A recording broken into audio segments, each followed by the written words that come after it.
15 weeks to the day 19 students and 2 teachers were killed inside Robb Elementary, there is movement towards accountability. 5 DPS law enforcement officers have been referred to the Office of the State Inspector General. 2 of those 5 are suspended with pay.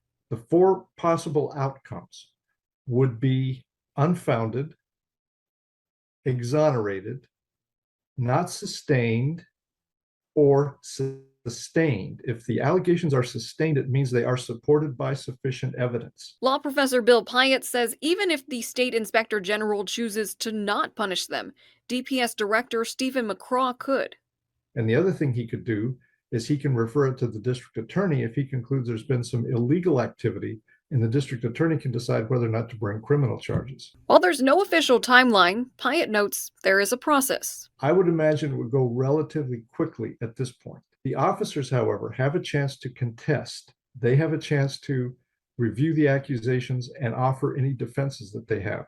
McCraw even emailing DPS staff, quote, every agency that responded that day shares in this failure, including DPS. Something Governor Greg Abbott talked about while in Laredo today. He responded incorrectly to what happened, and it led to a greater loss of life, and it was appropriate that he was terminated. We spoke with State Senator Roland Gutierrez about the developments. It's my concern that, we're just simply looking at the actions of 5 officers when we should be looking at the actions of agency heads. These investigations need to be done with transparency. They need to be done by the House committee.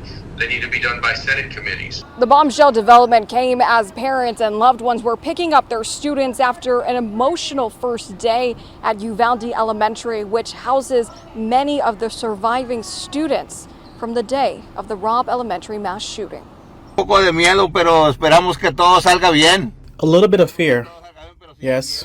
Hopefully everything turns out for the best. I had to try to keep busy and not think about it, but the whole day I was just anxious, not knowing, Limited on the video that what occurred, the police response is inconsistent with generally accepted policing practices when it comes to responding to an active shooter. That's the consensus we've been hearing from law enforcement experts since May 24th.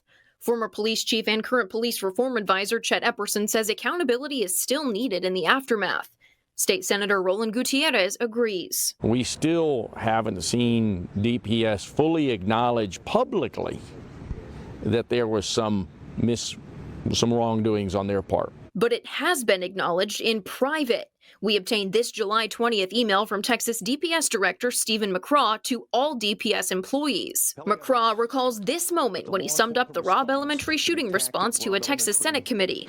Was an abject failure. In the email, he says the agency, quote, shares in the failure and must also be held accountable for their actions or inactions. That accountability will come in the Uvalde District Attorney's investigation and in an internal DPS investigation to determine if any policies were violated. Accountability is something that is important and it needs to happen. McCraw also announcing a change in policy after officers treated the active shooting at Robb Elementary as a barricaded subject situation, falling back into the hallway for more than 70 minutes. He says, quote, when a subject fires a weapon at a school, he remains an active shooter until he is neutralized and is not to be treated as a barricaded subject. But officials with the Advanced Law Enforcement Rapid Response Training Center in Texas say that's how they teach it anyway. I think if anything, it just clarifies things a little more as far as DPS's objective. It's our duty to rush to the sound of gunfire. Epperson says these are good changes to make, though he feels they should have come long before the tragedy in Uvalde.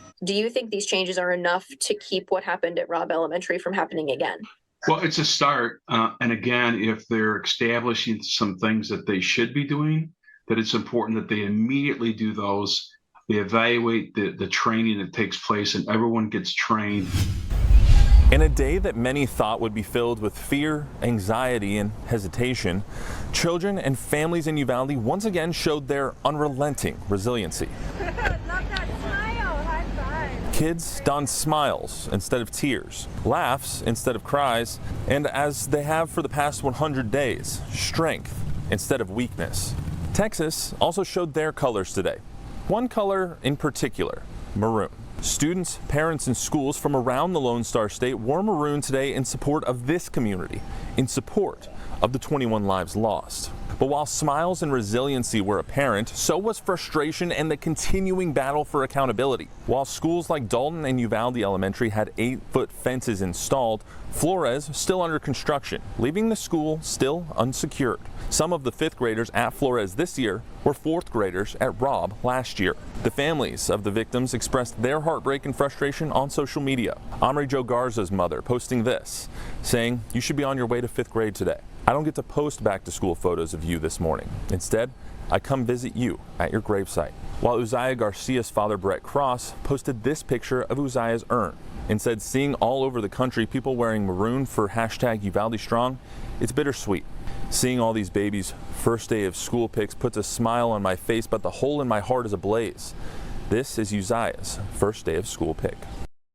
Cross said in a later tweet that the families of all 19 children victims who died in the Robb Elementary School shooting visited their kids' grave sites today. And then he once again demanded that Governor Greg Abbott call a special session. Governor Abbott has not posted or released any sort of information or support for the Maroon or Uvalde first day of school. So even though there was smiling faces and laughter today from some of the kids, the battle for accountability continues.